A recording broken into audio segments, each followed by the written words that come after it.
కలవడానికి వచ్చాను, కంప్లైంట్ ఇవ్వడానికి వచ్చాను. హత్య అనే సినిమా మూవీ ఉంది కదా, దానిపైన నా పైన కానీ నా తల్లి పైన కానీ వేరే వాళ్ళకి కావాల్సిన విధంగా వక్రీకరించుకునే పార్టీ అయితే ఒక పార్టీ ఉంది, ప్రత్యక్షంగా పేరు చెప్పదలుచుకోలేదు.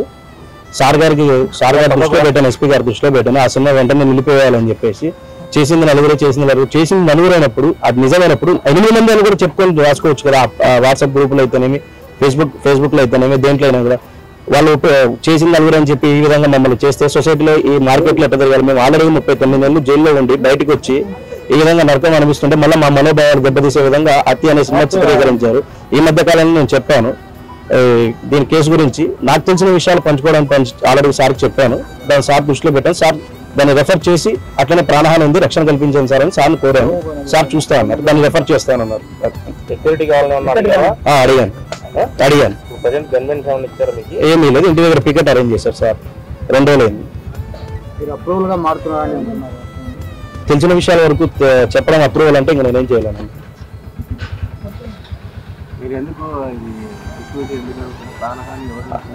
అంటే అందరి మధ్య నేను సైలెంట్ కూర్చోలే కదా, బయటకు వచ్చి నా ఫైట్ నేను లీగల్ ఫైట్ నేను చేసుకుంటున్నా. వాళ్ళు కొంతమంది వ్యక్తులకు నచ్చలే, ఆ వ్యక్తుల పేర్లు సార్కి చెప్పాను, సార్ గారి దృష్టిలో పెట్టాను.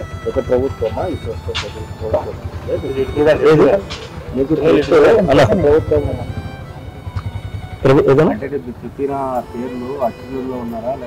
అక్యూజుల్లో ఉన్నారు, బయట వ్యక్తులు ఉన్నారు, కొంతమంది వ్యక్తులు ఉన్నారు, నన్ను ఇబ్బంది పెడుతున్నారని చెప్పి సార్ గారి దృష్టిలో పెట్టాను. వాళ్ళే ఉండొచ్చు, వీళ్ళైతే కాదు, వాళ్ళే ఉండొచ్చు. గత ప్రభుత్వం నేనేం చెప్పలేదన్నా, కొంతమంది వ్యక్తులు వాళ్ళకి తొత్తులుగా ఉండే వ్యక్తులైనా ఆ పార్టీలో నేను కూడా అనలేదన్నా, కొంతమంది వ్యక్తులకు పార్టీకి ఇవ్వాల్సిన అవసరం లేదు. ప్రస్తుతానికి అయితే అది జరుగుతుంది. అది సార్ గారి దృష్టిలో పెట్టాను. ప్రాణానంది సార్ నాకేం జరిగినా వీళ్ళని చెప్పి సార్కి అయితే కంప్లైంట్ చేయడం జరిగింది.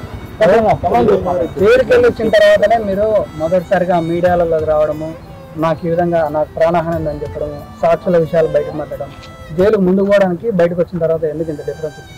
అంటే కొంతమంది వ్యక్తుల మాట వినలేదని చెప్పి లోపల జైల్లో పడిన ఇబ్బందులు ఉంటాయి కదా అన్న దృష్టిలో. 4 సంవత్సరాలు నేను జైల్లో ఉన్నప్పుడు 100 రూపాయలు అన్నారు, ప్రెస్ మీట్ పరంగా కానీ ఏదైనా కానీ. ఇప్పుడు నచ్చడం లేదు వాళ్ళకి, జనాలకు కానీ మా కేసులో ఉన్న వ్యక్తులకు కానీ ఇంకోటి కానీ. అందుకని బయటకు వచ్చి చెప్పడం కరెక్ట్ కాదని చెప్పి వాళ్ళు అంటున్నారు. కరెక్ట్ అని నేను అనుకుంటున్నప్పుడు మా లాంటి సామాన్య కుటుంబాలు దీంట్లో ఇంత పెద్ద కేసులు ఇరుక్కున్నప్పుడు మా ఫైట్ మేము చేసుకోవడానికి తప్పు లేదు కదా. కేసు మీద మీ అభిప్రాయం ఏంటి? ఫైనల్ గా త్వరలో తేలుతుందన్న విచారణ అయితే స్టార్ట్ అవుతుంది. న్యాయస్థానం పరిధిలో ఉన్న దాన్ని హత్య అని ఇంకోటని సినిమాలు మీ దగ్గర డబ్బు హోదా హీరో ఉండొచ్చు, రేపు ఉంటుందో ఉండదో తెలియదు. నేను బతుకునా కూడా తెలియదు. మరి అలాంటప్పుడు మమ్మల్ని ఇప్పుడు నా గురించి అంటే ఏమైనా చేసుకోవచ్చు, ఈ కేసులో ఏమైనా రాసుకోవచ్చు వాళ్ళు రాసిన వాళ్ళు. ఇప్పుడు మళ్ళీ మా అమ్మ పైన మేము ఎలా తలెత్తుకుంది? వాళ్ళ ఆడవాళ్ళ సమాజంలో వాళ్ళ అమ్మగారికి మనం ఎట్లే చెప్తే వాళ్ళు అట్లే తిరుగుతారా? వాళ్ళ భార్యలు అయితేనే ఇంకోటి అయితేనే వాళ్ళు అట్లే తిరుగుతారా? కాదు కదా. అదన్నా సార్ దృష్టిలో పెట్టారు, సార్ గారి దృష్టిలో పెట్టాను. జైల్లో బెదిరింపులు అయితేనే, బయట బెదిరింపులు ఏమి కంప్లైంట్ లేదన్నా చెప్పాను సార్కి, ఉన్నాయి జరుగుతుంది అన్నాడు సార్. 2 days లో తీసుకుంటాను.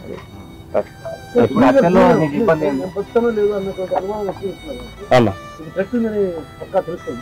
తెలుస్తుందా అంటే మీరు చూసిన ఇప్పుడు ప్రస్తుతానికి చూస్తే మీకే తెలుస్తుంటది కదన్నా. మేము చెప్పేదానికంటే మీకే ముందు మీరే పసిగట్టేది. ఓకేనా?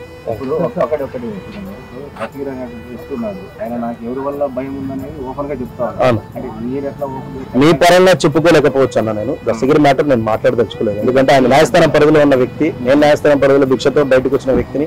వాళ్ళ గురించి నేను మాట్లాడినాను, సార్కి చెప్పాను, తెలియజేశాను మీడియా ముఖ్యంగా. దీని గురించి ఇది మాట్లాడి మళ్ళీ నేను ఇబ్బందులు పడి ఇవన్నీ నేను తట్టుకోలేమన్నా. ఆల్రెడీగా నేను బయటకు రావడానికి చాలా ఇబ్బందులు పడ్డారు నా ఫ్యామిలీ. ఓకే, మీ సామాజిక వర్గం అన్నారు అన్నా.